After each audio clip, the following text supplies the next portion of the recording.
നിങ്ങൾ ഈ കെ സുരേന്ദ്രൻ പറഞ്ഞ 50 രൂപയ്ക്ക് പെട്രോളും ഡീസലും കിട്ടുന്നവരാണെന്നുണ്ടെങ്കിൽ നിങ്ങൾക്ക് ഈ വീഡിയോ കാണേണ്ട ആവശ്യമില്ല. ഇത് എന്നെ പോലുള്ള 107 രൂപ പെട്രോൾ കിട്ടുന്ന സാധാരണക്കാർക്ക് വേണ്ടിയിട്ടുള്ള വീഡിയോ ആണ്. അപ്പോൾ സാധാരണക്കാരുണ്ടെങ്കിൽ വെറുതെ സ്കിപ്പ് ചെയ്യില്ല, ഒരു മിനിറ്റ് ഒന്ന് കണ്ടോണേ.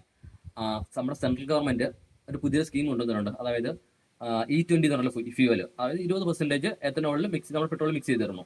പാലിൽ വെല്ലം ചേർക്കുന്ന കണക്കിൻ്റെ കണക്ക്. സർക്കാരിന്റെ അവകാശവാദങ്ങൾ ഇതുകൊണ്ട് എന്താണ് സർക്കാർ ഉദ്ദേശിക്കുന്നത്? അവർ അവകാശപ്പെടുന്ന കാര്യങ്ങൾ ഞാൻ പറയാം. ഒന്നാമത് അവകാശപ്പെടുന്ന പൊല്യൂഷൻ കുറയ്ക്കും. 2, കർഷകർക്ക് ഇതുകൊണ്ട് നേട്ടം ഉണ്ടാവും. 3, ഇന്ധനത്തിന്റെ ഇറക്കുമതി കുറയ്ക്കാൻ പറ്റും. സർക്കാരിന്റെ അവകാശവാദങ്ങൾ ഇതൊക്കെയാണ്. 3, നമുക്ക് ഉണ്ടാകുന്ന നഷ്ടം ഞാൻ പറഞ്ഞുതരാം. നമുക്കൊന്ന്, വണ്ടിയുടെ മൈലേജ് കുറയും. ഒരു 3 മുതൽ 5% വരെ മൈലേജ് കുറയുന്നുണ്ട്. ഇന്ധന വിലയിൽ വ്യത്യാസമൊന്നുമില്ല, പഴയ വില തന്നെ ഉണ്ട്. വണ്ടിക്ക് എഞ്ചിൻ കംപ്ലൈന്റ് ഉണ്ടാവും. 2023 മുമ്പ് ഇറക്കിയ വണ്ടിയൊക്കെ ഒന്നും ഈ E20 അഡാപ്റ്റ് ചെയ്യാൻ പറ്റുന്ന രീതിയിലല്ല എഞ്ചിൻ ഡിസൈൻ ചെയ്തിട്ടുള്ളത്, അല്ലെങ്കിൽ എഞ്ചിൻ മാനുഫാക്ചർ ചെയ്തിട്ടുള്ളത്. അതുകൊണ്ട് വണ്ടിയുടെ എഞ്ചിന് അത് വെച്ച് ഡാമേജ് ഉണ്ടാവുന്നുണ്ട്. സർക്കാർ സമ്മതിക്കത്തില്ലായിരിക്കും, പക്ഷേ ഇതാണ് യാഥാർത്ഥ്യം.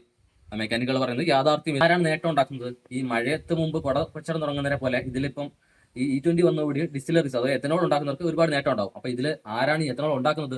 അത് നിതിൻ ഗഡ്കരിയുടെ മക്കൾ തന്നെയാണ്, നിഖിലും സാരംഗും. അവരെ അഗ്രോ കമ്പനീസിൽ നിന്ന് അവർ എത്തനോൾ ഉത്പാദിച്ച് സർക്കാരിന് കൊടുക്കുന്നു. സർക്കാർ അത് നമ്മുടെ ഫ്യൂവലിൽ മിക്സ് ചെയ്ത് തരുന്നു.